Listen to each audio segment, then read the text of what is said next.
Hello, everyone. Welcome to Unapologetically Keto. My name is Ralph Peterson, and her on my left, right, that is Jane Rommet. Hi, Jane. Hi. Jane and I met through Dr. Boz. Jane was my keto coach. She was the one who, when you do the 21-day metabolic program with Dr. Boz, you get a coach assigned to you. And for me, it was Miss Jane here. Hi, Jane. Hi. Thank you so much for doing this. Let's talk about right off the bat here your numbers this morning. They were pretty fantastic. They were way better than mine. What were your numbers? My numbers, I had it was 82 glucose, 2.1 ketones, and I think 48 was my DBR. DVR. Yeah. DBR. That's pretty amazing. My glucose this morning was really fantastic. Actually, my glucose was 76. But my ketones tanked. Yesterday I was at 1.5. And today I was at 0.8. 0.8. And so my DBR was like an 80 something, 83. But when I first started with Dr. Boz, when I did my first DBR, it was over 500. So listen, you take the good, you take the bad. Absolutely. And I've been sharing in our other little group that I've really struggled the last 2 months and I have had no ketones, 0.2, 0.1, 0.3. Glucose has been good. So, yeah, I don't know. So what's been I'm going working on? it out. How come your ketones are so low? I don't know. I haven't changed anything. Maybe your body's just adapting. Maybe that's all it is. That's part of it. I think the stress part that I had a lot of stress going in November and December and January. That's that cortisol rise, right? Yeah, I really think. And but yeah, I was really frustrated and struggled through the whole 21-day class that I did in January. It was, I didn't even really get into ketosis at all, even doing the 72-hour sardine challenge and the water fast. You never got really into a ketosis state? Really? Yeah. I got to tell you that, thank God, so I was trying to do the keto diet for about 18 months before I found Dr. Boz. And I never got into a steady ketosis. And I mean, maybe once or twice, like a little blip here and there, like an accidental win one day or whatever. But it demotivates me. Like, I want to throw out the baby with the bathwater on those instances. I can't handle not succeeding. How are you handling it? Well, because it's the long haul. It's not the day by day for me because, okay, well, first of all, I've lost a whole bunch. I officially have lost over 100 pounds. Oh my gosh. So, yeah. Good for you. So it's if I look at every day as, I failed today. I didn't fail. There's got to be a explanation why, and I have no desire to go back to eating the way I used to. I mean, I was born to be a carnivore. Absolutely. It's my jam. I love it. The food is great. But it's like, it just goes to show you that nobody's perfect, that everyone's going to have dips and falls, and you just got to get back up and say, okay, well, what am I going to do today? So I have found maybe a key to help me, and maybe it'll help you, is that this week my numbers have started on. They're great. Yeah, because I'm for Lent I am eating sardines for 40 days. So that started on. Pardon me. Hold on. Week. Only sardines? Only sardines. Yes. For 40 days. Yes. I just need a minute. Hey, that's not even half of what I did. I know. We'll get into it. I know. I know. I was talking to a friend today. I got to tell you that I'm always I wonder if this is true for you. And I want to learn so much about you, but just let me ask you this.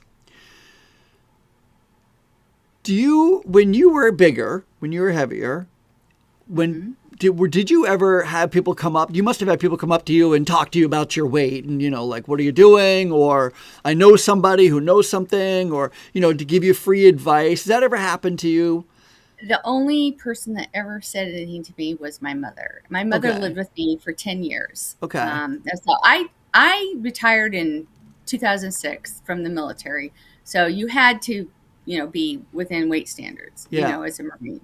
So I got fat when I retired, and So you've only been heavy since 2006?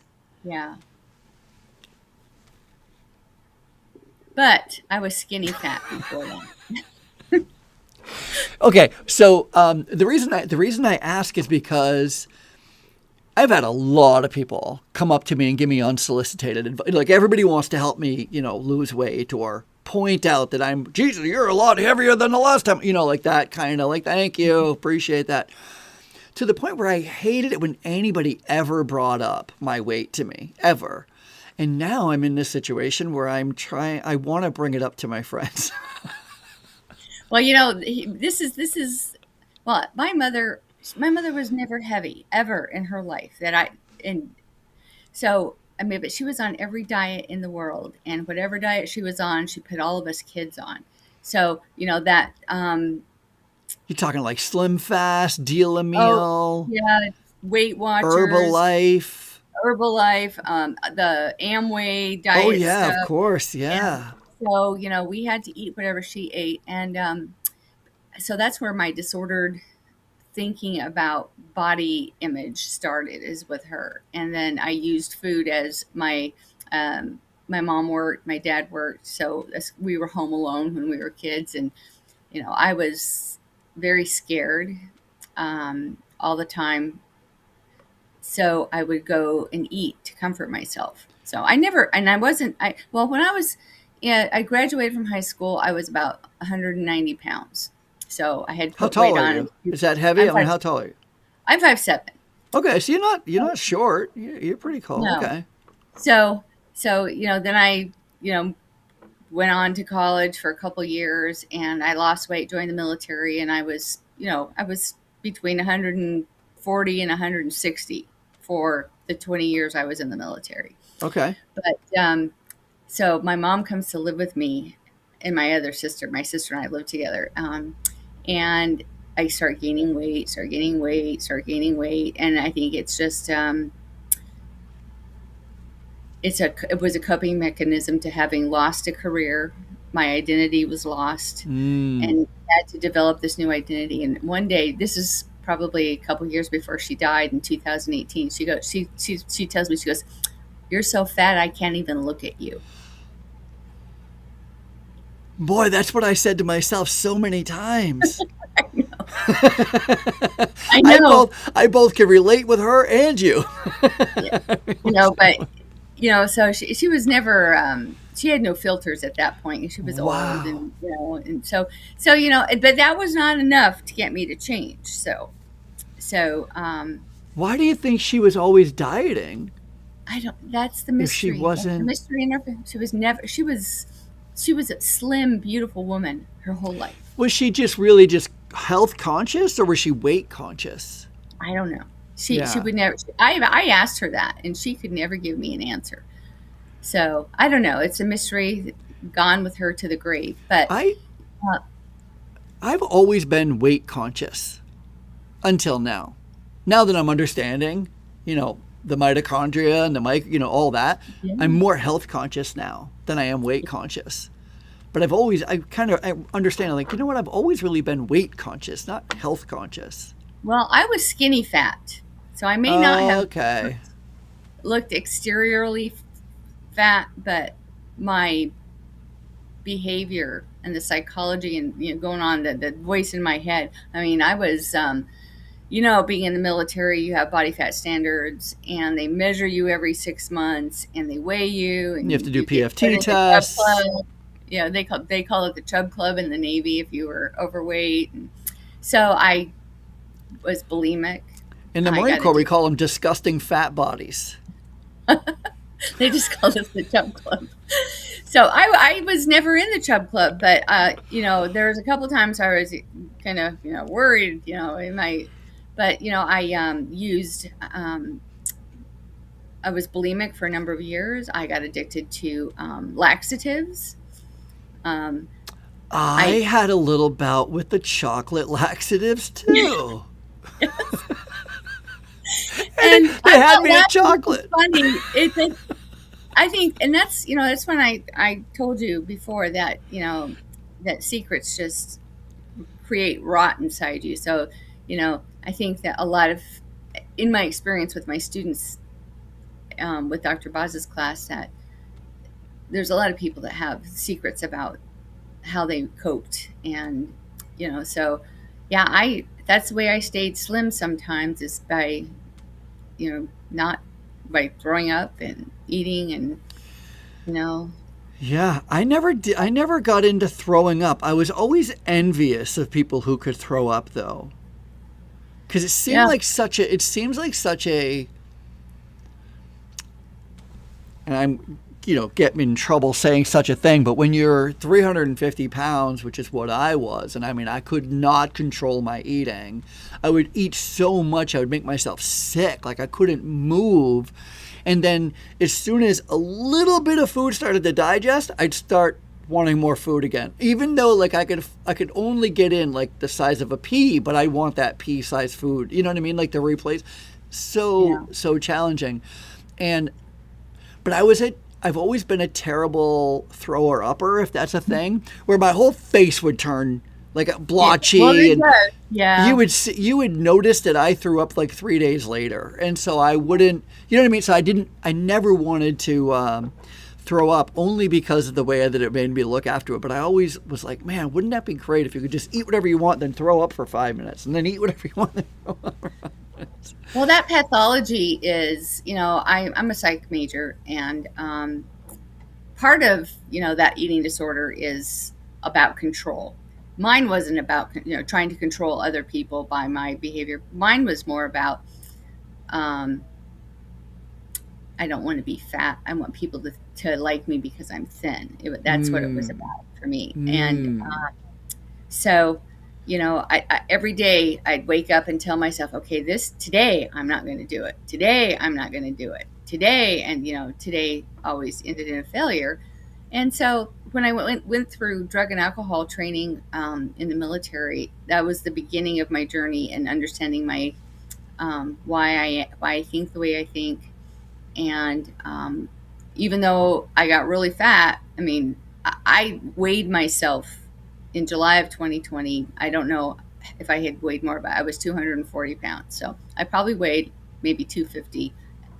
Um, but that was as heavy as I got. But and I knew why I was fat, because it was a coping mechanism dealing with losing my identity in the military. As had a job, I had a great career, a lot of successes, and then not having a purpose in life, and finally accepting that my purpose in life was to take care of my mother until she died. But so my eating disorder is wrapped around what other people think about me. I can relate to that, except that I feel like my eating disorder has been as a result of a lack of control, not like I've not been able to control anything. Like it's, but I do recognize that every time I would get depressed, I would eat. Every time I would have a celebration, I would eat. Every time I was bored, like it was just always the thing. It's like I never could shut off the desire for food. There is a gas station that I used to have to, when I lived in Vermont, there's one interstate to my house. You have to this is the interstate you're going to drive on if you travel, and I traveled for work all the time. And there was a gas station that made gas station pizza. And as disgusting as that sounds, it was amazing. I love that pizza, and I cannot tell you how many days in a row I would lose that battle. I would say to myself, miles out, I knew the exit was coming, and I'd be like, you're not stopping. You're just going to keep driving. You don't need to stop. Just keep going. And I would inevitably, Like, Yep. lose that battle, lose that battle, lose. It got to the point where I was like, I've got to start going north and then getting some other side road. I got to avoid the gas. Like, the gas station's the problem. It was on the road. Well, yeah, I mean, I can relate. I was a sweets girl. I like bread and cookies and cake and donuts and all that stuff. So yeah, so I I was a like baker. everything. Yeah, I like Yeah. everything. It But wasn't I tell any. you, my switch got turned off initially when I went to carnivore because I was so satisfied with the fatty meat. It just that whatever the fat and the protein did to me, it just made me feel like I didn't want to. I didn't feel like I had to eat anything sweet. I was full, but I ended up learning more about myself is that I'm a volume eater Me too. We call an overeater a stuffer. and I have a volume addiction too. Stuffer.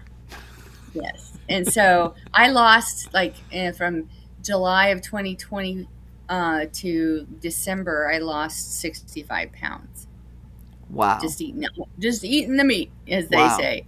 And then I just kept on. I mean, I could put down 2 pounds of steak a day. I was doing OMAD, which is stupid for women, for most people, in my opinion. But I would that voice in my head was still there in terms of, oh wait, tomorrow you get to have another steak. I didn't want to eat more, but I always thought about what tomorrow was going to bring. And then I ended up gaining. I got down to like 156 or something like that, and I gained 30 pounds back What just is by your eating. ideal? What is your ideal weight? Or like what is 135. one Where third? I'm where Okay. I'm at now. I'm 135. That's Okay. that's my ideal weight. Okay. I reached my goal the first time ever in my entire life. I actually Amazing.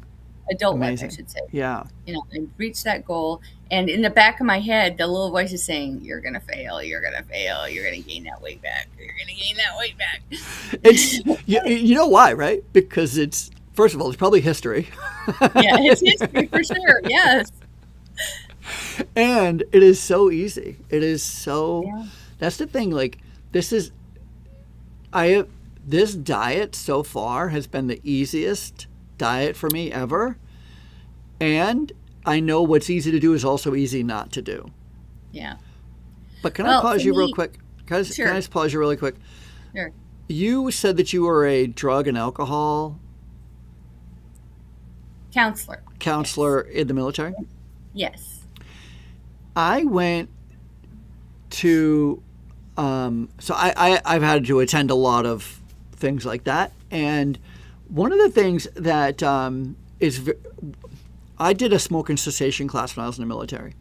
My dad had, about 6 months before I turned 30, so I was 29 and a half, my dad called and he had just got diagnosed with emphysema. And he was given 8 to 10 years to live, and he had lived 8. So he had made it 8 years. But when he told me I was 29, and I remember him calling me. I was in the Marine Corps, and he called me, and my dad never wanted to be a hypocrite. So my dad was always big. My dad would be here today if he knew about keto. He's rolling in his grave that he never got a chance to learn about ketosis because he was like your mom, like he was always dieting. But he was always heavy. He was always the biggest guy in the room, 6'2", 400 pounds. I mean, he was always a very, very big guy.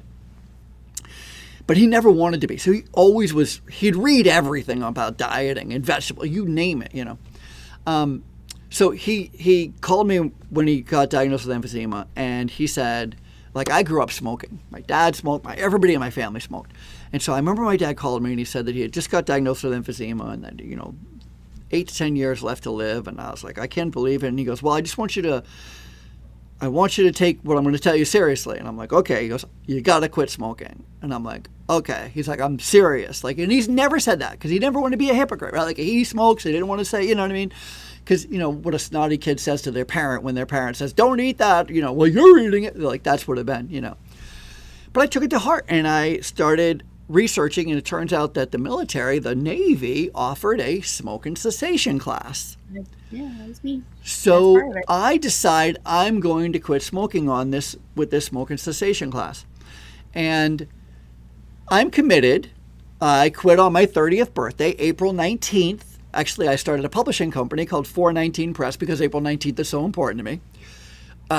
So I quit on April 19th, 2001, have never smoked since. Okay, so good, right? What's it been? 30 years or whatever. 25 years. 2 weeks before we graduate the class, I'm talking to the instructor who is walking us through every week how to quit smoking, about behavior changes and putting yourself in the right positions and, like all the things that you do to be successful to quit smoking. And about 2 weeks before we graduate, we've already stopped smoking. The smoking cessation class is like a 6-week class. And so 3 weeks in is when you have your, this is my last day smoking kind of moment. And then you're still with the class for a few weeks, right? Mm-hmm. I say to him, what kind of cigarettes did you smoke? And he says, I've never smoked. Now, I almost started smoking when I left that class. I was so disheartened. I was so disappointed. I don't even know why, but I believed him.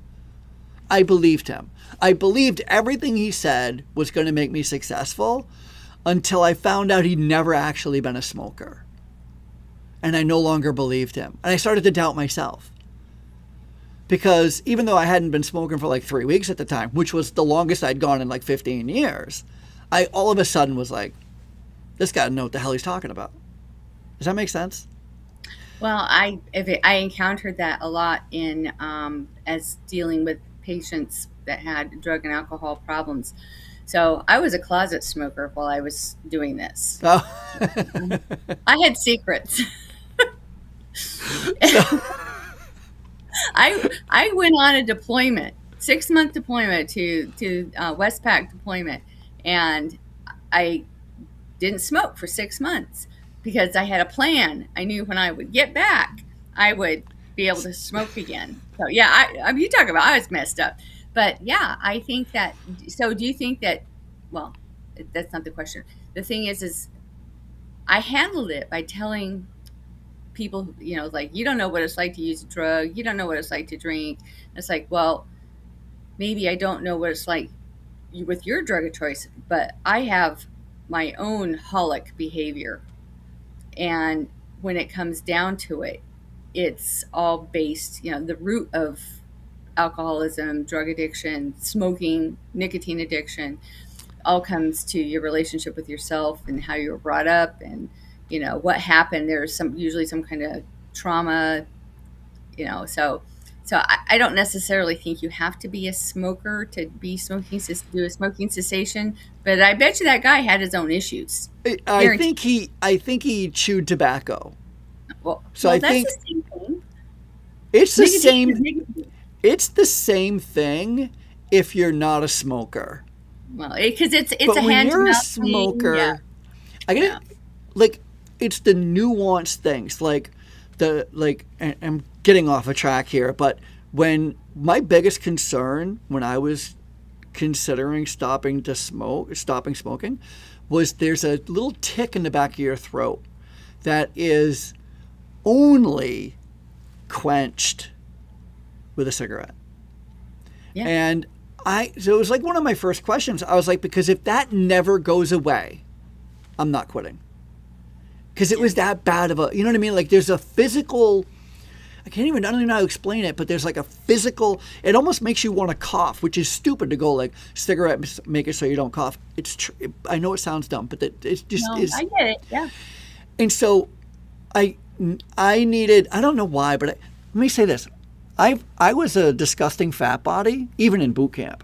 Even in boot camp, I wasn't allowed to have a cookie, right? So I never hit it well. I was always an overeater, even in boot camp in the Marine Corps. And so they sent me to lack of a better term, I'm going to say fat camp, but a Navy, go to see somebody about nutrition and everything. And I only made it a couple of weeks because a couple of weeks in, the girl who was given a class, this lady who was given a class, she's a thin rail person, and I'm no judgment, fine, she must have, in my mind, I'm like, she must have had great success. But then I would have a couple of hints. She says that when her and her girlfriend go out to eat, they would split half of a meal together. You'd split a half of them, so you each only ate a quarter of a meal. Like, what kind of a meal is this? And then she said that for breakfast she had one half of an English muffin. And and then she made the comment that she's the same size pants that she was in high school. And I'm like, I'm out. I can't listen to you. You do not know what the hell you're talking about. Yeah. Yeah. Anyway, I'm saying all that because I just want to give. Let me see if I can pull up another screen here. Okay, here it is. Oop, where are you? Hold on. Let me put you here. You're supposed to be in my little guest one. Hold on. I'm going to put you. There you go. Ah, there you are. So let me give a little proof here. This is me. So anybody's watching going, do they know what the hell they're talking about? All that setup was just to show pictures of you and I. So this is me doing a TV commercial at 350, maybe 355 pounds. Look at me. I was cute. Right? I won a dance contest. I don't even recognize you.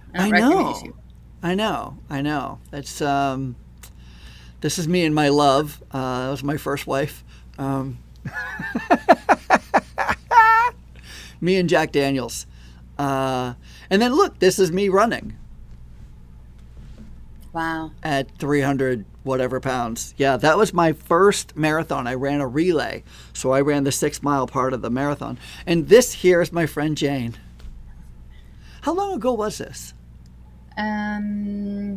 Probably that was 2013, 2014. Okay. All right. So that was about the same, maybe a little bit.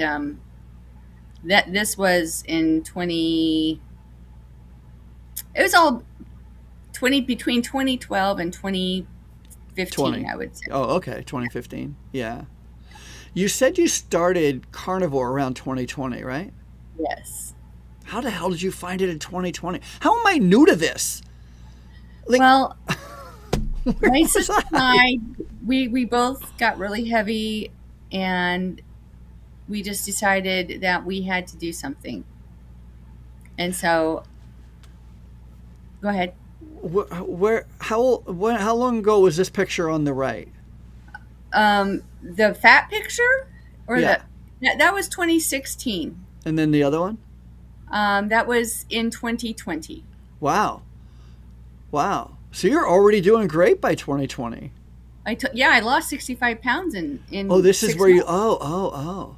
And that's the same. That was the lowest weight I was, 156 in 2020. Wow. And this is today. And that picture on the left is just before 240 pounds, just before I started carnivore. And then the one I took today as 135. That's from today. You look amazing. Yeah. That is. Well, thank you for thank you for allowing me to share your pictures. Oh, sure. Yeah. Yeah. So, I found it. Kelly Hogan.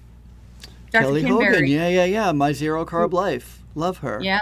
That was the gateway into this lifestyle. And then, so I was following the carnivore world, and everyone was saying, just keep on eating the meat. You'll lose the weight, which I did initially. And then I gained it back because I was eating too much protein. And I think I got up to about 180. Then I got back down to, my body always wanted to be about 175. So I was 175 for over a year, maybe 2 years.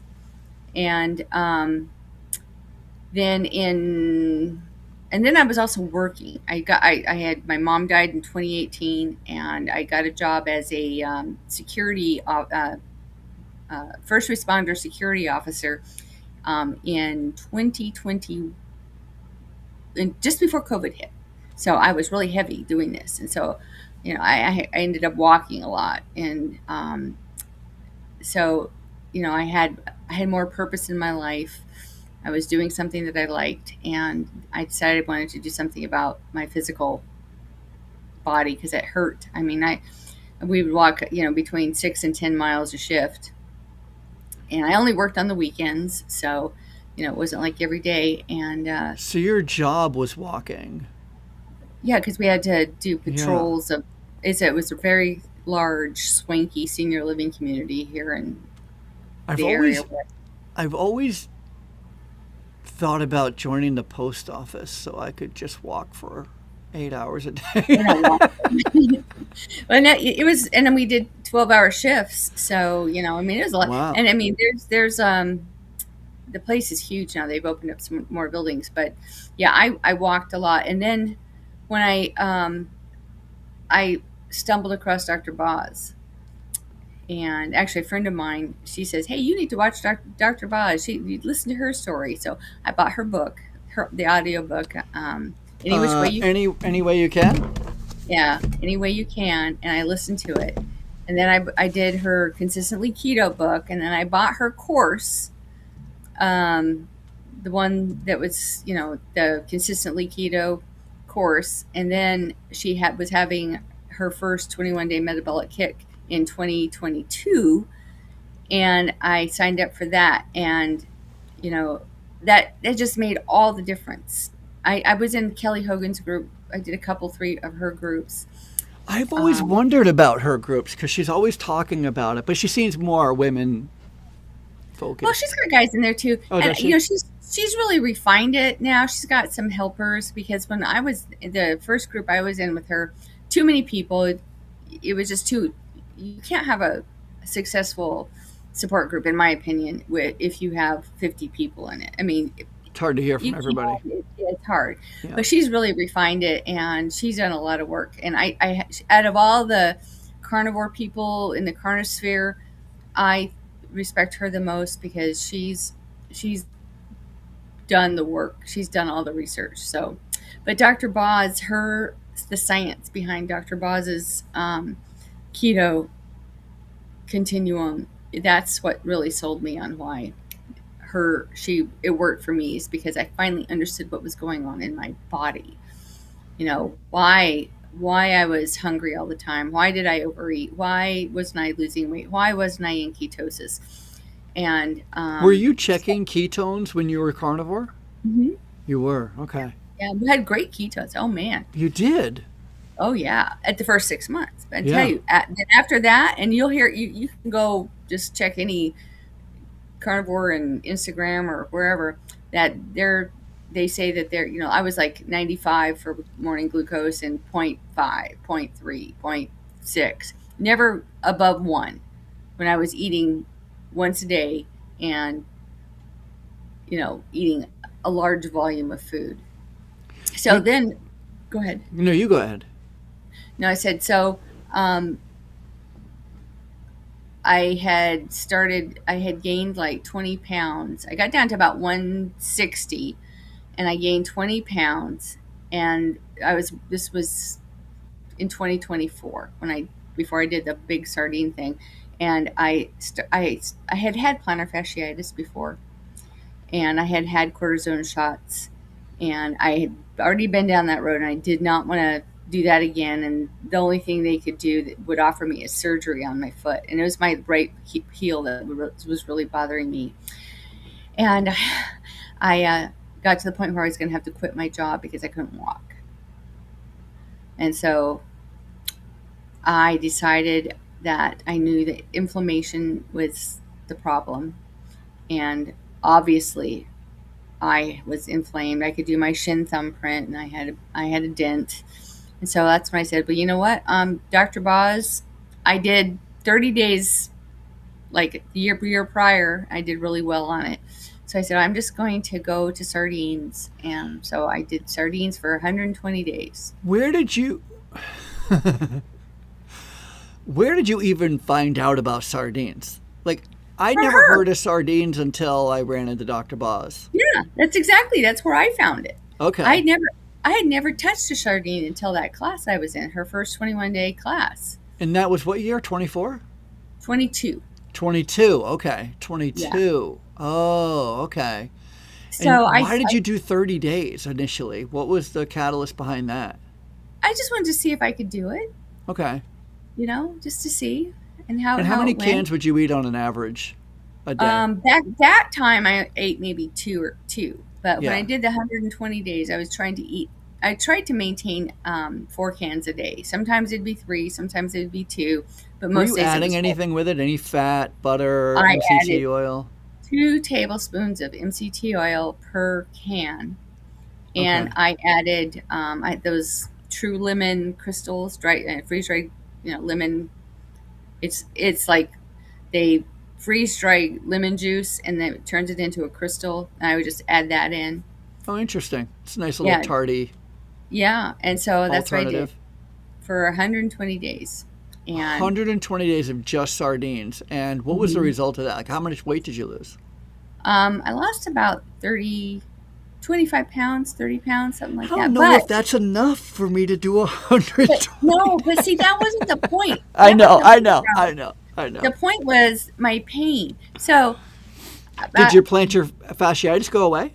yep, went It away. did. It resolved. It has not come back. Probably about it's like after day 70, I one day realized that my foot didn't hurt anymore. Really? And that was the point of that. It wasn't about losing weight. And that's where I discovered my volume addiction because I, first of all, no one wants to overeat sardines. Um, I could barely get 2 cans down when I'm doing a sardine fast. I'm and barely. I just wasn't hungry. I would realize, I had this aha moment. It's like, you know what? I don't feel like I need to eat. Usually I was always looking forward towards my next meal. And it wasn't that I had a sardine aversion because I'd eat a can of sardines if I was hungry, but I just Yeah, wasn't hungry. yeah. So, I did it and, I was successful and my goal was to not have to quit my job and then to, get the inflammation down. And I did a bunch of blood work. I did all the heavy metals, like did heavy metal testing around day 60, and then I did it at day 120. Um, And you didn't have like outstanding mercury levels and all the stuff that they it's the say. arsenic. Everyone's always worried about Arsenic, arsenic. I yeah. did lead, arsenic, and mercury. Nope, they were all normal. They were normal at the end of 120 days. Wow. Um, my everything was normal. My HS, the high sensitivity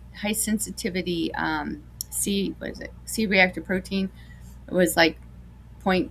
It was under like point 0.5 or something like that. So the inflammation was down. So Mm. that was the key. And so pain is a motivating factor. I mean, and then also loss of income and loss of, you know, purpose in life. I mean, I was really serious about it, and I didn't do it for attention.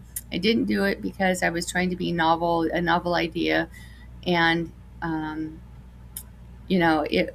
I it's kind of funny because Dr. Boz interviewed me, and so did Kelly Hogan interviewed me, and apparently it got out onto the internet, and a lot of news organizations reached out to me, and um, you know You became known as the sardine lady. the Sardine Queen, The please. sardine queen, pardon me. I need my sardine tiara. But this is what really just gripes my butt is that in all the articles they ever wrote about me, and if you go, you can go look them up. There's always a dietitian attached to the article. And there's always a disclaimer at the end saying, we don't recommend this. You need to be eating blah, blah, blah, blah, blah, standard American diet with their food pyramid. And, it kind of just, I mean, I know that's what they do and they got to cover their butts, but nobody really ever harnessed, except Kelly and Dr. Boz, the real motivation why I wanted to do this. I didn't want to go to the doctor. Surgery was not an option for me because I've had my foot operated on once, my big toe, and life has never been the same since that. And I wanted to let my body heal itself, and I needed to treat my body with grace, kindness, and just give it time to heal.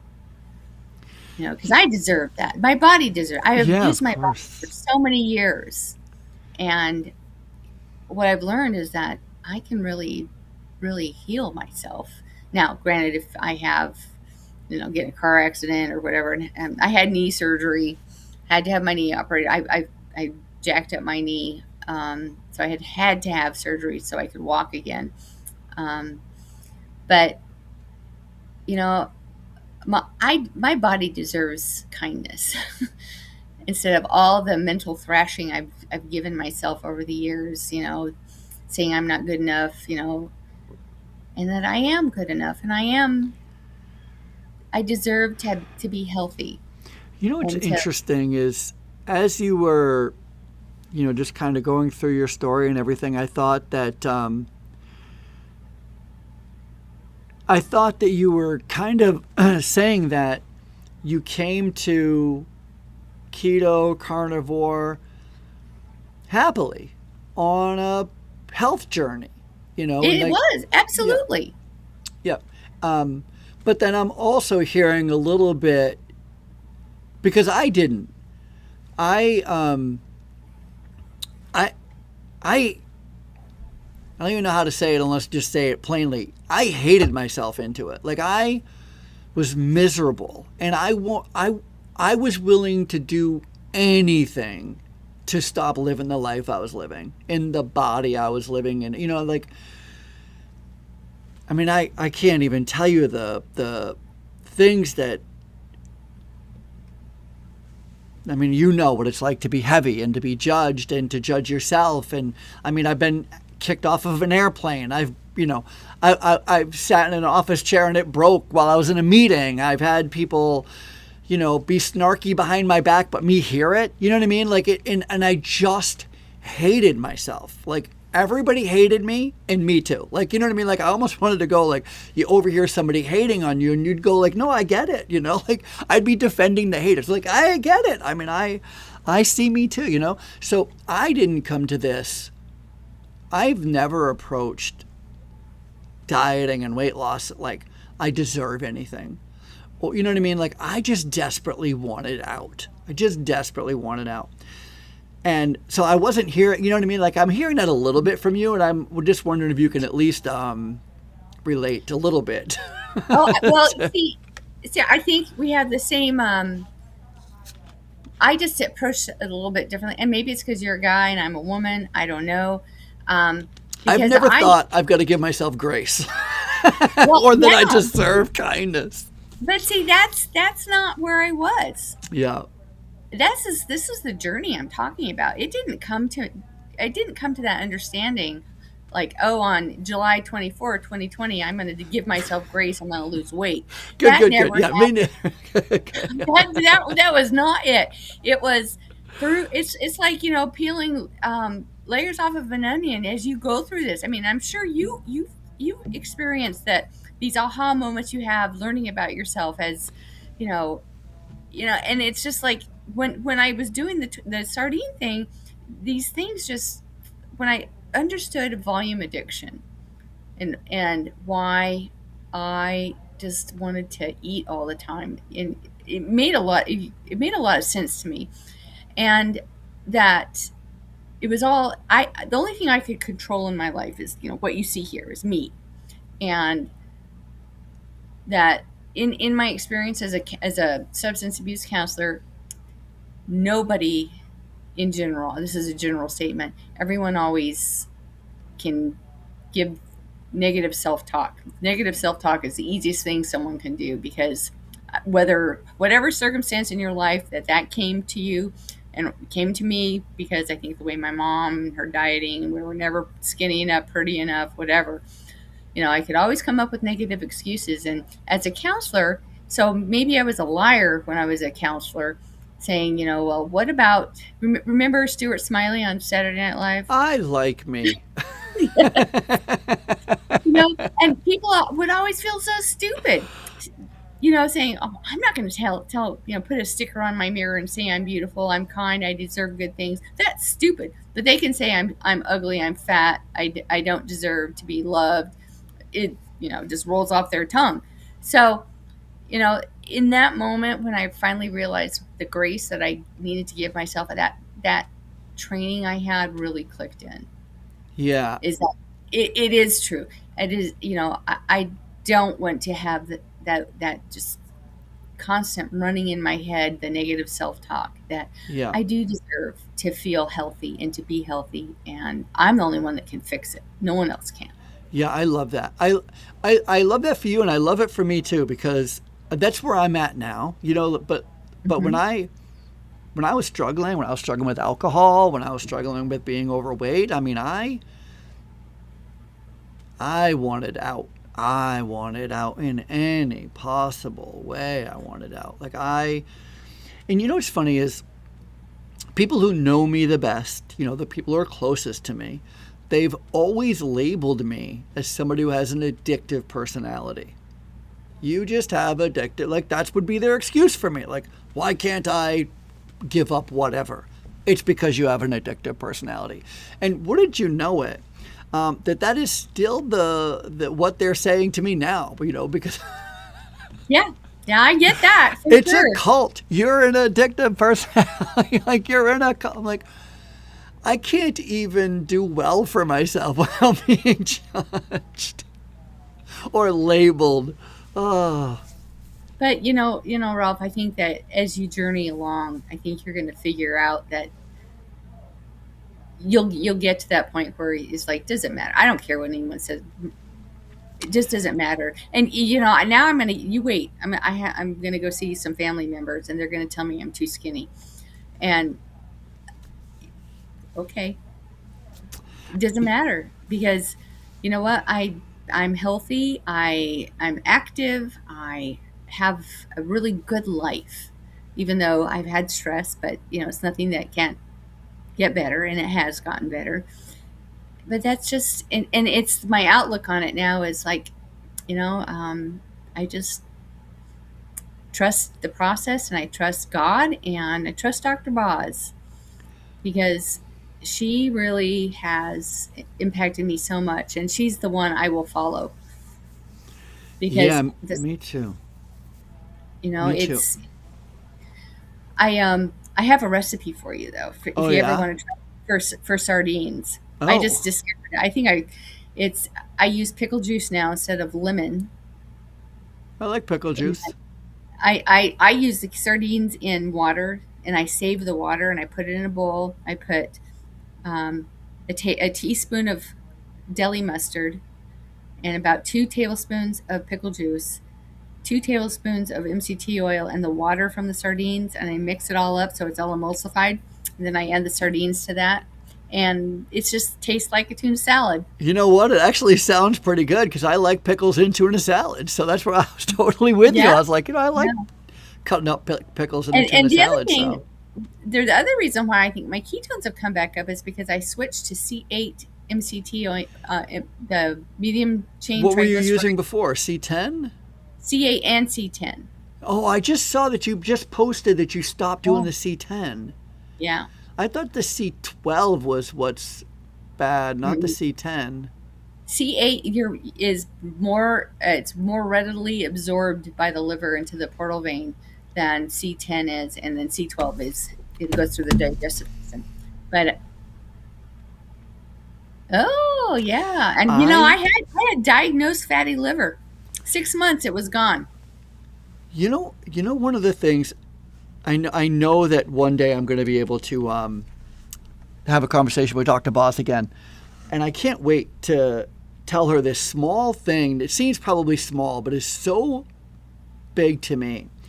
Is that I've always been interested in biology. I just interested in how things work. You throw on like a after school special about the flu, how it goes through. I'm interested. I'm in. You ever watch the Mhm. Magic School Bus? Yeah. Where it goes into the body. I'm interested, and I always struggled with it in high school. I struggled with it in college, and I always thought it was just too much for me. I'm just too much of a kadunk, right? Like a little too slow, a little bit of a knuckle dragger. You know, can't get it, and it turns out all of my professors, and I mean this with peace and love to any of them, whoever goes like, hey, yeah, I was your professor, they sucked. They simply were not good instructors because I get everything Dr. Boz is saying. She has rekindled my love for all things biology. I mean, metabolic freedom. I cannot get enough of this book. I mean, nature wants us to be fat. This book is blowing my mind. It is the greatest.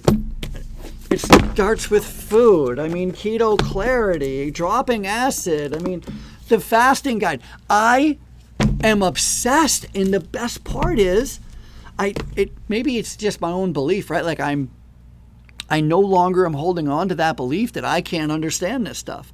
Because every time Dr. Boz goes live on Tuesday night, I'm taking notes and I completely comprehend it. I'm like, oh, I see how the mitochondria is being. I see how uric acid is actually playing, wreaking havoc on my metabolism.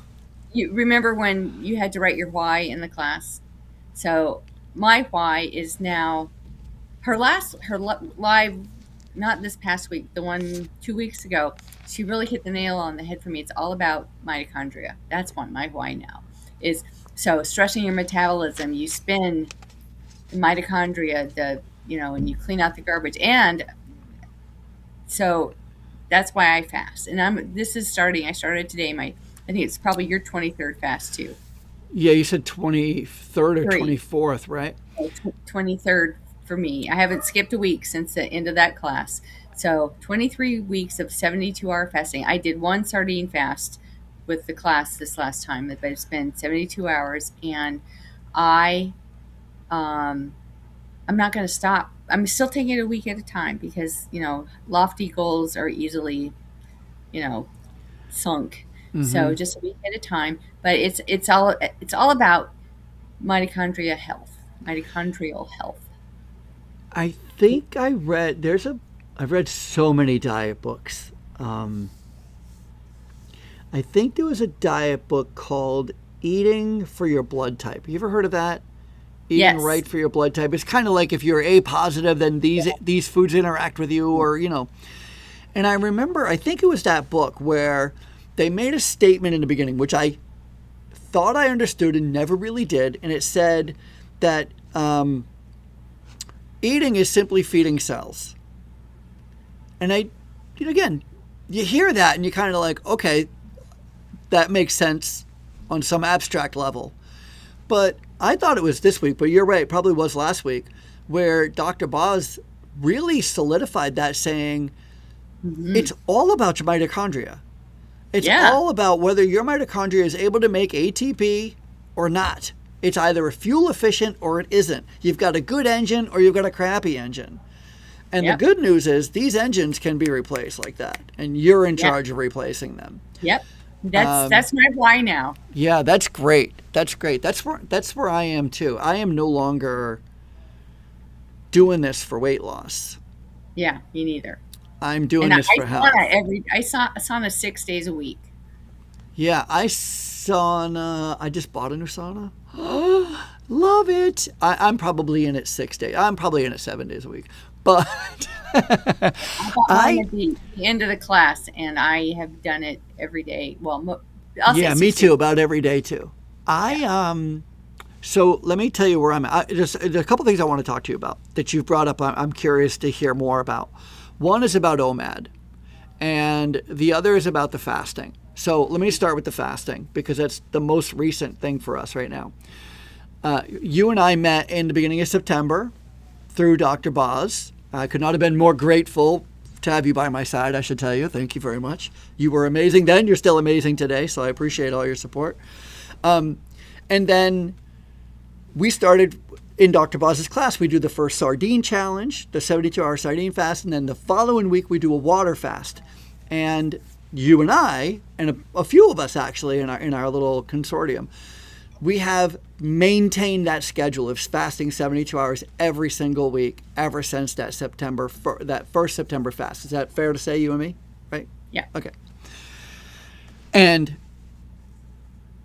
I've gotten a lot of hate for it, I should tell you, just up front. There's a lot of people in my life who think that is the most unhealthy thing for you. And I try to go like, well, watch this, read this, listen to this, right? Like, and nobody wants to. They just want to say like, I know it's bad for you. Okay. So I will admit that I have been trying to defend myself in this fasting for the last 23 weeks. It's been a big bear. And I've also started ramping up mileage. So I'm a runner, as you know, and over the winter, I wasn't running a lot. Maybe 3, 4, 5 miles, 3, 4, 5 times a week. So maybe like 20, 25 miles a week, not a lot. And I have a marathon coming up in May. I have a half marathon in 2 weeks. I just ran a half marathon a couple weeks ago. I just ran my fastest 5K. I just ran my fastest 5K like 2 Sundays ago. And I took a video of it at the end because in the end is where they had the little cattle chute where you get all your food, get all your little snacks and whatever.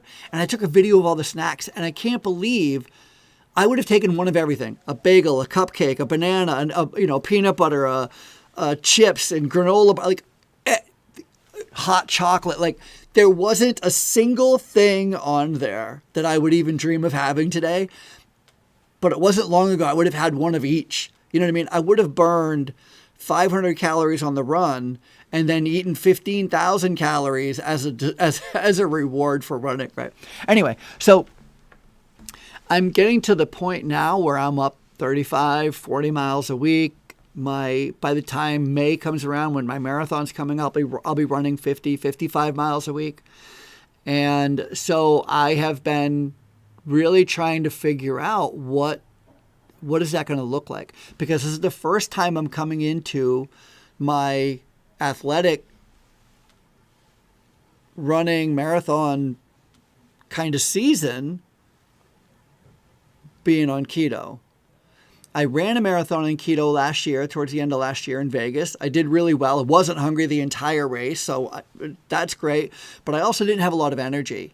I ran out of gas around mile 20, which is not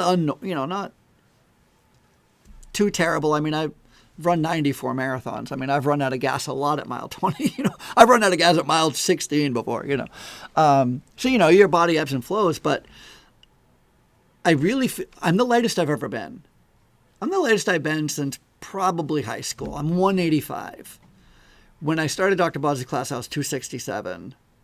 Wow. So if you think about, like, that's a lot, right? I just did a body scan. I don't know if you saw, but I got a D+. Yeah. I watched that video. Oh, thank you. And then I told her it was keto, and she's like, your cholesterol. I was like, son of a gun. Anyway, dietitians. So I have been, let me just tell you what I've been doing for the last 23, 24 weeks. Like you, I've been fasting 72 hours, Sunday to Wednesday, every week. Just water, black coffee, that's it, and electrolytes. And then when I do eat, I've only been eating one meal a day. Well, you're a guy too, okay? So in my experience and what I've learned from Dr. Boz, women should not, well, I don't say safety. For me, if I eat one meal a day, I consume too much protein in one bolus. Yeah. And yeah, I'm finding the same problem. And so I now started eating breakfast at like 7, and then I'll eat at 1, between noon and 1. And those are the two meals I eat. And I think that why I was having problems getting ketones the last couple months is because I think I was eating too much protein and I needed to up my fat. Yeah. So in terms of running while fasted, you need to look it up. She talked about it to one of my when she showed up in our classroom, about how there's this ultra marathoner, 100 miles, did it totally fasted. Yeah. Yeah. No, I'm reading the book on fasting by Dr. Fung, and he's it's Dr. a great Fung. book. Buy this book. Yeah. I have it. He's not opposed to it at all. Mm-mm. He's not opposed to it at all.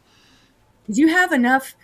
Okay, here's something I learned this class is that if you were to take, say, like you took 5 pounds of fat off your body and you put it on a table, Dr. Boz, she was saying that all the membranes that hold the fat cells together, what are they made out of? Protein. So when you're fasting and you're using fat, your body's consuming all that protein as well, and using the Mm-hmm. fat, releasing the fat for fuel. So, you're not going to starve. There, you probably have, fat that you don't know, like you don't think you have, but you have. No, no, no. I have a lot of fat. I'm 185. I'm 6 foot tall. I mean, I could lose another 20 pounds without batting an eye. I know. I So, got rolls. so yeah. So I'm just saying that, It's really what more of a. It's really more of. My question's really more about energy and sustainability. Really, with fasting or eating OMAD. with no, no, no, with all three: OMAD, fasting, and running as much as I'm gearing up to be running. I Well, mean, what right do now you I'm at around 35, 40 miles a week. I mean, I'm running a lot right now. I'm running 5 days a week. So So just experiment on yourself while yeah, you're in the preparation stage for your marathon. yeah, Eat split your boluses of food up into 2 meals, yeah, and then see how that carries you, and maybe increase your fat while yeah. you're. That's the one. I know that's what I'm struggling with the most is because I kind of one of the problems too with being a lifelong dieter. I mean, I've either been overweight or dieting for the last 30 years. And so I've been, trying to figure, like listening to everyone and no, you know what I mean? And no one at the same time. But it just makes it so that I have all this information in my head and some of it I believe wholeheartedly for whatever reason. And some of it I don't believe. And you just kind of sort through it. But one of the things that I've always heard is how you need an awful lot of protein, like a 1 gram of protein per pound of ideal body weight or something like that. And I got to tell you, I'm finding if I have 100 grams of protein a day, I'll have crappy ketones tomorrow. That's too much protein for me. It appears. I mean, that's my estimate. That's my Well, assumption. I don't so know. you have to look at how is your energy, Yeah. and you need to, document your training runs. This is keep a log. I'd keep a log. This is what I consumed. This is how much protein. How did I feel? What were my ketones? And when you do your longer training runs, when do you feel like you hit the wall? Or if you do, maybe Yeah. you won't. Yeah. But she contends that you're going to need more protein than a woman because you have Yeah. more muscle mass, Hmm. and you have a lot more mitochondria than women because your muscles are bigger. Do you track? I track food calories. Yep. Yeah. Because Yep. that's one of the things too, where one of the lures of carnivore, and I too, I'm like, I'm going to do carnivore, and I gained 50 pounds. Um, but one of the lures is you never have to track, and the truth Well, is, that's I have to track. I don't I do do. well when I don't track. I just don't. I Yeah, I gained 25 pounds back because I didn't Yeah. track. And I was eating. And so when I cut my protein down and I increased my fat, and I think this is why my ketones are better now because I cut the protein. Sardines make you cut the protein Yep. because eating Yep. nothing but sardines. Actually, I did a calculation, and eating 4 cans of sardines. I'm gonna look it up on Carb Manager. And so 4 cans and 8 tablespoons of MCT oil is for me is an 82% of my calories of 1,440 calories. 82% of those calories came from fat. That's awesome. I'm always shooting for 80. That's just the way this came Yeah, out. an 80 And 20. and every time I don't, when I guess, I always am low. Me too. Yeah. Too much protein, not enough fat. Yeah. So, so I have still been doing OMAD, but not because I'm not intending to. I'm like, no, I'm gonna stop doing OMAD. I'm gonna start eating twice a day. Try to spread it out a little bit. And every time I start that first meal, and I don't want to eat afterward. Like that one meal is enough.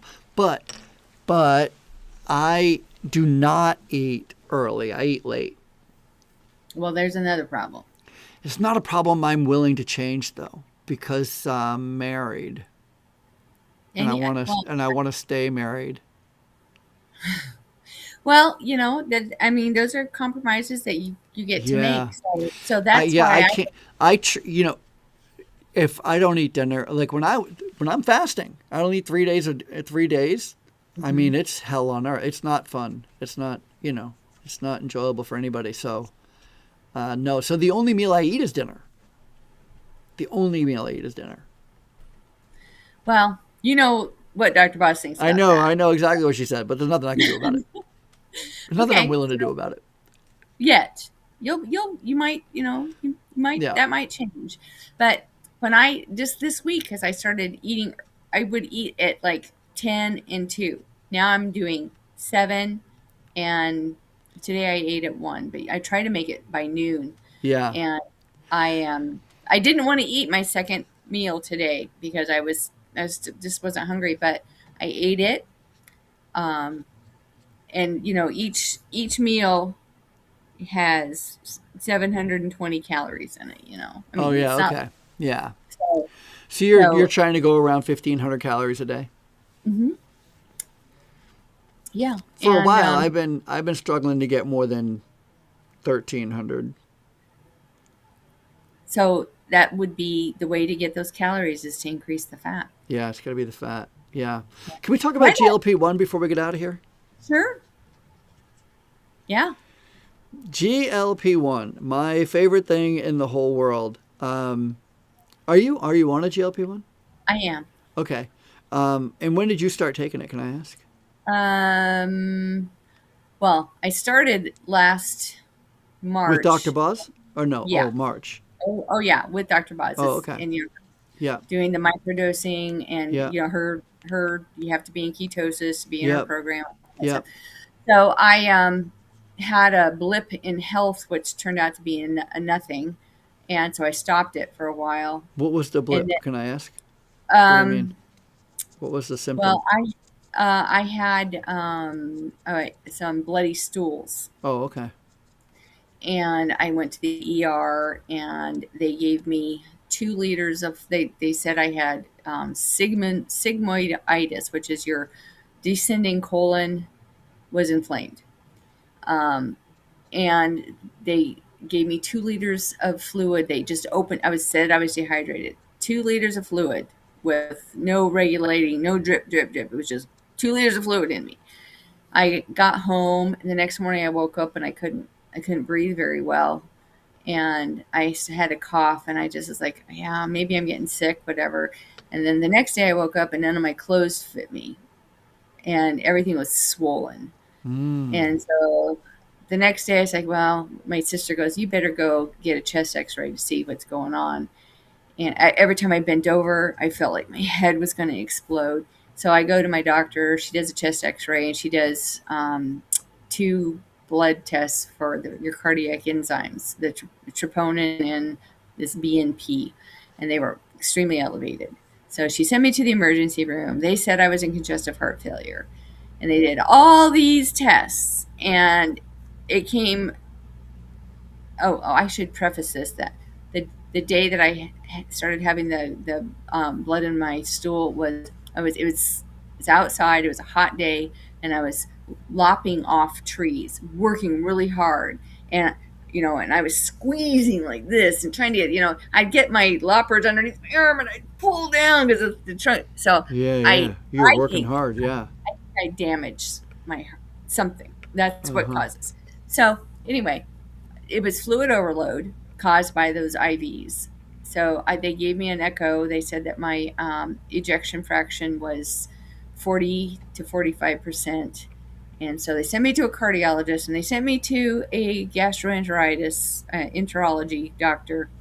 And here's a fun fact that I learned from the GI doctor, that whenever if you have a heart issue where your circulation is compromised, the first place it's going to show damage is your sigmoid, your colon, because that part of your colon is the least profused with oxygenated blood, and if that blood supply is impacted so much that it will cause that tissue to start breaking down, and that's what Hmm. causes the bleeding. So I learned that. Oh. Interesting. So he goes, well, you can't come. I can't do a colonoscopy until you go see a cardiologist. So I go to see the cardiologist, and he says you're fine. And I had a follow up echo last September, no, November, and my ejection fraction is back up to 60%. So I'm fine. I never had a heart attack. They thought I had a heart attack. I did not have a heart attack, but it was because of the fluid overload that caused a congestive heart failure. So Interesting. So you never really had any side effects, negative side effects. no, And how none. much do you take? Of the GLP, Yeah. I'm at 2.5 Yeah, me milligrams, too. Me too. and and I started at the low dose, and I had no. I saw a lot. I saw food noise, and then I we upped it. So I'm when one day I woke up and I just wasn't hungry, didn't think about food. That's when I knew that I had hit the sweet spot, Yeah. and that the freedom to not. It's and I can't even know how to put it into words how free I feel. I And I I tried sharing a video last week on my live, but I guess I was doing some copyright infringement. Didn't mean to, but it was a video of. Do you know who Kevin James is, the actor? yeah, He was on a podcast with a comedian named Theo Vaughn, and in the yeah, last 10 minutes is the most is a mind blowing last 10 minutes, because Kevin James the whole time, because he's a heavy guy, he's been heavy his whole mhm, life. The whole interview, he's talking about food. He's talking, he's just bringing it up and weight, and because it's just always on his mind. It's what he always talks about, and I can relate. Like I've been there where it's the only thing that plagues, the everything I'm talking about. And he says to Theo, who's a real thin guy, and he goes, "Well, you must work out. You look really good. You must not have a problem with food." And Theo admits, embarrassingly, that actually he never thinks about food, and he's actually embarrassed by it. He's like, he doesn't, food doesn't turn him on in any way. He could care less about food. And he's like, and I'm embarrassed by that because everyone's like, it's all excited about food. And I'm like, I could care less. And Kevin's like, God, I wish I was you. He's like, because for me, I mean, it's morning time and I'm thinking, where are we going to go to dinner? Like it's everything, everything is around food. And it's such a wonderful dichotomy because I used to be Kevin James and now I'm Theo Vaughn. yeah. I'm Because the now I same don't way. think about it at all. Yeah, and not only the food noise, but I don't I don't spend money anymore. I don't have Yeah. that. Yeah, the desire to Go shop on. out and, yep, Yeah, yep. you know, I, and I would always go search all the circulars for deals on meat, and now I don't even. It doesn't even bother me. I can eat a can of sardines if I'm hungry, and I don't even eat steak anymore. I'd rather eat pork belly or brisket or oxtail, and there's yeah. never one on those foods. So yeah, and I think the other part is well, I'm being intentional about the calories because I know my body. The people, the Ozempic people, face and all that stuff is because you're not hungry, so you don't eat. And I don't want to lose weight that way. I want to, and that's why I was really upset about not having ketones the last 2 months, is because I don't want to lose weight that way. I want to lose weight while in ketosis, Yeah. using the fat, and Mm-hmm. and so and maintaining muscle mass. And so I bought one of those scales. I don't know whether it's Kelly swears it's pretty accurate to her DEXA scan. So I Mm-hmm. watched my lean muscle, or the lean muscle mass percentage, and I've lost a couple pounds of lean muscle mass, but it still is in the excellent range. So Yeah, great. that's my concern, is I don't want to lose weight by just starving myself. So Yeah. So the other thing that, so for me with the GLP-1, I actually started taking it about 2 or 3 weeks before I started the right, I Dr. remember. Boz class. Yeah. And I went through, like what company, whatever, and you just fill out a questionnaire and they send it to you. And I did the 2.5 because I thought that's what they recommended. And then after a few weeks, they're like, if you're fine on that, if no side effects, here's 5. And then if you're fine with that, here's 7.5. And if you're fine with that, here's like they're just keep increasing, and of course they're increasing the price, right? So,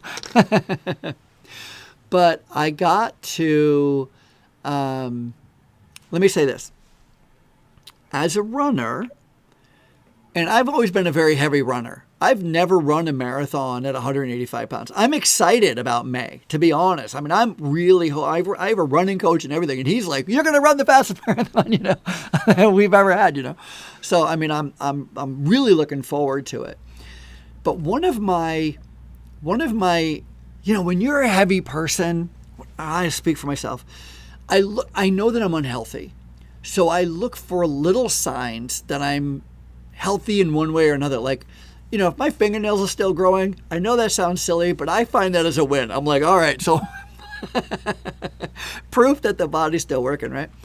But one of the things that I've really, really had a lot of pride about, especially being a former smoker, is my heart rate.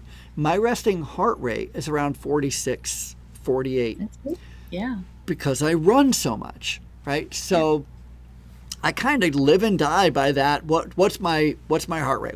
I'm constantly checking my heart rate. Like I'm checking my weight, I check my heart rate. When I got to the 7.5 milligrams of Zepbound, my heart rate jumped to 65. My resting heart rate jumped to 65. That's a huge jump. That's almost like 20 basis points, to speak in financial terms. And I was out for a 16-mile run last year towards the end of the year, and at mile 8 I was more exhausted, had to call in Uber exhausted, more exhausted than I'd ever been. And the only thing that I had changed in my life other than being on keto was I was on the Zepbound. And I just increased it to the 7.5. And so that next week I went right back to 2.5. I'm like, nope, I think that's probably what's overdoing it for me. And right now, my resting heart rate is around 54, 55. So it's come down, but it's not where I was last year. And so I'm sitting here thinking, I'm just trying to put it all in the context that I'm wrestling with. I'm learning, right? I'm discovering. I'm like, okay, maybe I'm fasting too much. Maybe I'm OMADing too much. Maybe I'm taking too much. I don't know. You have to experiment. You have to figure it out. I want my heart rate to come back down. 55. I don't know why I'm complaining over 55, 56. 55, 50 is great. I'm 55 years old. It's a great heart rate, But it was 6 months ago. It was 46. You know what I mean? 45. Well, Dr. Boz really cautions the students to not on the GLP-1, right? Yeah. Because she thinks there's more benefit on a micro dose of and being in ketosis. Yeah. And that could the whole one of the glucagon like there's the two hormones, the GIP and the glucagon like hormone. It moves fat forward. So that's why being in ketosis is really important. Yeah. And so definitely increase your fat, get your ketones up during the week. If you don't want to water fast, then sardine fast with a lot of MCT oil and see if that changes. Yeah. I mean, the only way you're going to know is until you figure it out. So I know. And I'm a big proponent of N equals 1. I do all kinds of experiments on myself. Yeah. So, because it's my body, and I want to know what it's going to do. So, me too. And I tell you this C8 MCT oil, I am really, really. Where did you get it? On Amazon. Yeah, just Amazon. C8, huh? Yeah. Because I have the MCT from Dr. Boz C8, C10. Those little tablets. I don't find, for me, they don't work for me. Yeah, I don't know if they're doing anything for me either. So I do the liquid, but I don't drink it. eat with it. So I eat the sardines with it, and then I drink all the juice in the bottom, my pickle juice and mustard sauce, which is really good. Yeah, you're gonna have Um, to send me that again. I wanna. Sounds really good. yeah. So yeah, and I think 8 tablespoons is like a half a cup of MCT oil, and so I'm keeping track, see if I'm going to gain weight with it, and actually I've lost 3 pounds. So too much protein, I will gain weight. Yeah. So I'm almost at the stage where, and I know a lot of people who take a shot of olive oil every day, yeah. and I'm almost there for the MCT because I'd rather just drink it than to eat it. I'd rather just get it Well, over if you with. don't have any gastric, I don't have a gallbladder, so I have to be Oh, careful. So yeah, really? for Oh, I've me, been learning all about the gallbladder and how it helps with digestion and breaking down the fat solubles in yes. your intestine. What's that called? So A I duodenum, duodenum, yeah, duodenum. duodenum. Yeah. Uh, I have to take when I'm now that I've increased the fat, I take those recovery bits, the chlorella recovery bits Oh, yeah. before I eat, and it slows down the process. And then also eating with the MCT oil, not just putting it in coffee or drinking it, because I will be running to the bathroom. Yeah. Interesting. So, Interesting. so, so, Well, thank you so much for coming on and chatting with yeah, me today. I've had so much fun learning more about you and your story and getting to know that the struggle is real for you too. That's nice. That's nice. yeah. Misery likes company. But no, I'm Well, not miserable now, but I was. That's it for sure. also, that I don't know if you ever, my why, one of the whys I wrote was the thin white line. And it The was when thin white line. you see those before and after pictures, there's always a thin white line. Oh, fair. Yeah, yeah, yeah. Everyone sees the before, oh, you fatty, fatty, and then they see the after, oh, you look so good. No one knows what happened in between. Oh my gosh, that's so good. No one knows. And The Kelly thin Hogan white pointed that out to line. me. Yeah, and so that's the thin white line. And how many times did I gain 30 pounds? Lose it. I probably have gained and lost 1,000 pounds. Me too. Me too. Or more. I don't know. Oh yeah. So, Easily. that the struggle is real, and that no one ever wants to talk about what's in between. It's that, oh yeah, you look so good. My ego is feeling really good. Yeah, I'm doing good. But then the darkness comes back over. And so yeah, I think that's why I don't keep secrets anymore. I mean, I'm an open book. People can ask me anything. And Yeah, it's I everybody is so it is a wild ride for me where there are people who I've known for 7, 8 years who never knew me when I was 350 pounds. There are people who have never known me to have a single drink or any, you know what I mean? Like, or smoke a or cigarette. smoke a cigarette. And to them, I've never been heavy. I've never been a drinker. I've never been a smoker. And I'm okay with them not knowing that part of me, right? I'm okay. Everyone's like, oh, you're a thin person. You must have always been healthy. And sometimes I just want to go like, yeah, sure, why not, right? Even though the truth If is, you only if knew. you only knew, I've been struggling.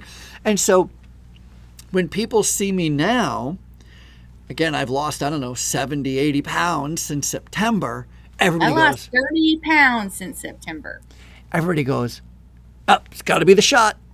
Oh, it's got to be the GLP-1. And I have a cringe, a little momentary of like, F off. And don't want to admit it, right? Because I'm and then I'm like, you know what? Let me just own it because I don't think it's cheating. I do think it's a hormone replacement. It's no different than I feel like it's no different than wearing eyeglasses. Yeah. I'm not Or I wearing loved your eyeglasses because analogy with the CPAP. That was yeah. great. Oh, Yeah. thank you. I mean, what am It I is. not It's a trying hard tool. enough to breathe? And here's the thing, and I think that when someone says that and when you try to rebuke them, that maybe they see that as being defensive, but no one understands what we're doing in terms of it's just not the GLP. It's the fasting, it's the sauna, it's the staying in ketosis. It's It's the not food going, choices. yes. It's the I mean, Oprah it's, Winfrey just wrote a book called Enough, where yeah. she's talking about the GLP-1. Have you seen that book? I've Yeah. seen it. I haven't read It's it. it's great. I've been listening to it as an audiobook. Her and her ghostwriter are both reading it. It's really, really great. And she does this whole thing like she's like, I always thought everyone was just stronger than me with the food thoughts. And then I found out nobody else has the food thoughts. Like that's the Well, rub. That's the yeah, rub. People who are not struggling with food thoughts don't understand what it's like to struggle with they food don't. thoughts. It's and you know what? I don't care. I have a friend that I haven't told that I've been doing it because she's of that ilk that will go, oh yeah, they're on the shot. But I've Cheater. convinced yeah, but they don't, and I don't think I owe it to anyone to explain why I'm doing what I'm doing, Mm-hmm. unless they're truly interested, because most people don't want to hear it. Yeah. But where was I going? So I just that's the one person, but I've convinced a couple people, that are in my I have a from my class that I did in 22. We still meet once a week. Um, One of them, she was like, oh yeah, those GLP girls down at the pool, they've all lost this a bunch of weight. They look horrible, and so I made her watch Dr. Boz's video, and we talk about it. And so she got on it, and Great. she's doing the microdosing, and she's been doing sardines right now. I think she's on day 45, and Wow. she's 80 years old. And Wow.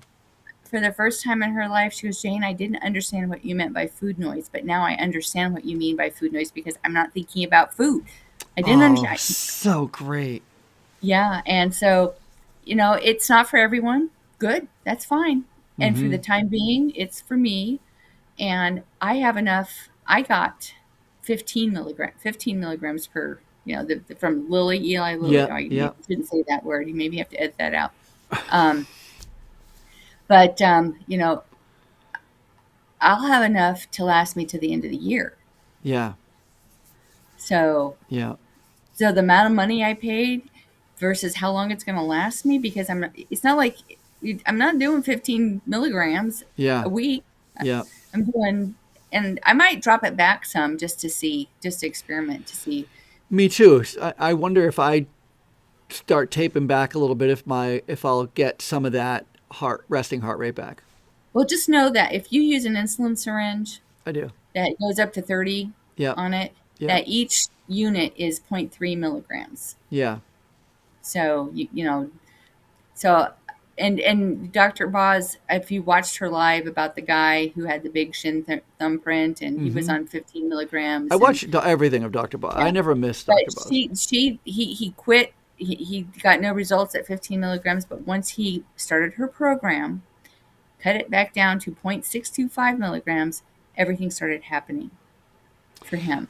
I just had dinner with some friends in Arizona, and they're all at like the top end, like the 15 milligrams a week, and they're Yeah. gaining weight. They're not, the food noise is not shut off, and I'm like, you're So gonna be in it's no, ketosis.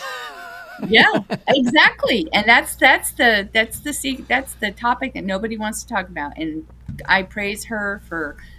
I hope she's able to gather data and do some kind of scientific paper with it, because it's changed my life. And It's changed mine I'm too. I'm not worried about. I think I say my brain's in training, learning how to live without food noise and to not have to eat 2 pounds of meat. Hmm. And and so maybe I don't know when I'll come off of it, but I will. And so, You well, it's think you been will come off of it? eventually. I Yeah. still have 6 vials left. Well, I wonder. For me, the only thing that I'm wondering, and again, you know, with peace and love, you're saying exactly the sentiment that I'm having here, which is I'm learning, and I'm Yeah. willing to be wrong. I'm willing to make a statement today and find out tomorrow that I had it wrong or a little wrong, or you know, there's a whatever. Mm-hmm. And so I'm not going to hold on to the absolute, but I have been saying, you know, the GLP-1 is replacing a hormone that is either damaged or missing in me. I agree, because it was missing in me. Right. I mean, So women take hormone replacement therapy. exactly, What's wrong with that? Exactly. And does that mean that then I will always need it?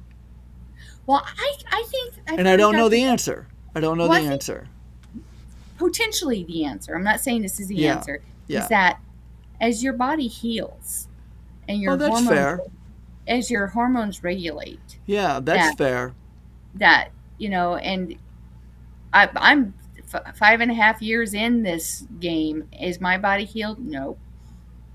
I mean, it's healing. It's more it's more healed than it was. But I you know, I mean, it took me a long time to get fat, and it's going to take me a long time to get. And I've used my body for so many years. Yeah, me too. Me too. So I did this. You know, I just did this whole deep dive into what happens when food is entered into your body. As soon as food comes in, there's a lot of mechanisms that kind of kick on, and one of those is the release of that GLP-1. Yeah. That GLP-1, and it slows down your stomach, slows down the gut, you know, because the protein has to be broken up by the gut. The mouth breaks down the carbohydrates. The fat doesn't get consumed until it gets, right? Like, and I think, to your point, that after so many decades of ring-dings and Chinese food, that GLP-1 just has never been effective for me, or it's never been enough, because that's that little signal to say, you know, let's slow things down. One of the things I learned as a substance abuse counselor is that people who like meth and crystal meth, cocaine, that you burn out your dopamine receptors. Okay. Because you always have to take more to get a high. And okay. I look at it maybe in terms of my And when you quit, do you get that back? Not fast. Oh, you don't. You potentially could. Okay. But I think that I think diet would have a lot to do with it, because you know you're So maybe. Okay. So I think I burned out my GLP-1. Yeah, I feel like I did too. And yeah. So this is part of my healing process. Yeah, and I'm trying my hardest not to be embarrassed by it. I really am. I'm not. Well, I get. There's so much stigma, and you know, like I was saying before we got on the air, I was telling you, like, people hated me when I was fat. Now they're hating me for the way I'm not fat. Yeah. Like, oh, you cheated. You know, like. What, make up your mind, right? Like, are you just going to be a hater, or why are you hating on me? You know, now. Well, I have those same struggles. You know, I haven't told my friend that I'm doing this because I don't want to hear her go, "Oh, Jane, blah blah blah blah blah," and but I'll tell her eventually, and in the context of the whole picture, not just what she sees on TV, and the reads in the news about, you know, people who, you know, look like they're on death's door because they're so skinny because they've stopped eating. And that's why I'm really conscious about the calories I'm consuming and staying in ketosis. So yeah, me too. And every time somebody says, I'm looking for any excuse to get somebody to go, you look like you've lost weight. I'm like, because it's my dive in. I'm like, yes. Do you want to talk about it? Because boy, do I want to tell you all my secrets. Everyone goes, how'd you do it? And I go, you don't want to know. Because it's not for the lighthearted, for sure. Yeah, I have a lot of heavy friends. And so when my heavy friends are like, Ralph, how the hell did you do that? I am so excited because I don't want to go to them and go, hey, let's talk about your weight. Because I know how I would have reacted when, you know, people would have said that to me. Anyway, Jane, I could talk to you all day. I could talk about Well, this it's all so day. good to see your face and to talk to you. It's really good. Yeah. Thank Yeah. you for all your help. And thank you for inviting me. I appreciate it. Yeah, it's been really fun. And that's it. I got nothing else. I'm waiting for your new book to come out. I know. I've really been working on it, and it's. I actually am writing about 4 books all at the same time today, including a new children's book that's coming out soon. And did you know I wrote children's books? This is No, my I first one. didn't. Oh, is that I true? didn't. This is my first one called "There's a Monster in My Bed." Oh, This is my cool. first I'm gonna children's put- book. Oh. This is my second children's book, going to work with Dad. When I was a kid, this was a big deal.